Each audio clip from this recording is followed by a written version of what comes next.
নির্বাচন করতে এত সংস্কারের দরকার নাই। যেই সংস্কার প্রয়োজন, যে সংস্কার দিয়ে জনগণ 40 টাকা চাল কিনতে পারবে, সেই সংস্কার আমার দরকার।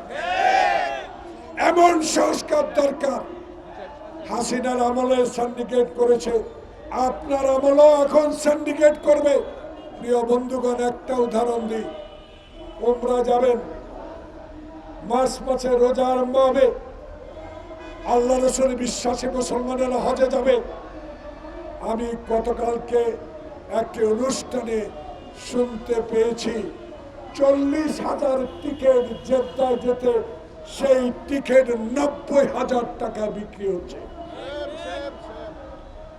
খবর রাখেন না বিমানমন্ত্রী? এই টিকিট কারা কিনছে? 100-200 টিকিট এই সিন্ডিকেটরা কিনে অফিসে জমা রেখে এই টিকিট 40,000-45,000 টাকা দিয়ে কিনে বিমান থেকে 90,000 টাকা বিক্রি করছে। উপদেষ্টারা কি করেন? গোয়েন্দারা কি করেন? খবর রাখেন না? খবর রাখতে হবে। এই সিন্ডিকেটটা এখন হাসিনারে নাই। হাসিনা তো হিন্দুস্তান। তাই এই সিন্ডিকেটকে ধরে গরিব মানুষগুলো যাতে 40,000 টাকার টিকিট কিনতে পারে, সেই ব্যবস্থা করা দরকার। তাই আজকে আপনার কাছে অনুরোধ জানাবো, আসুন, আর বিলম্বিত নয়। ওয়ালটন এসিতে ইনস্টলেশন একদম ফ্রি। আর দেরি নয়।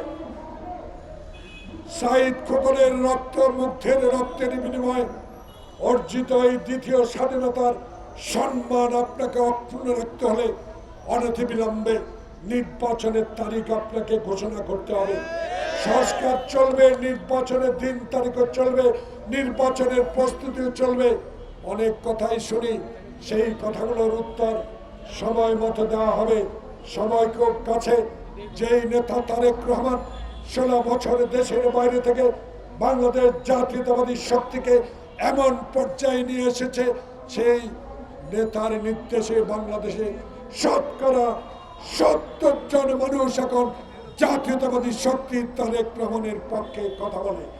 তাই আজকে আমরা বলতে চাই, নির্বাচন দেরি নয়। তাই আজকে সংস্কারও চলবে। নির্বাচনের তারিখ ঘোষণার দাবি জানিয়ে সংস্কৃতি দলের সবাইকে ধন্যবাদ জানিয়ে আমার বক্তব্য শেষ করছি। আল্লাহ হাফেজ। বাংলাদেশ জিন্দাবাদ।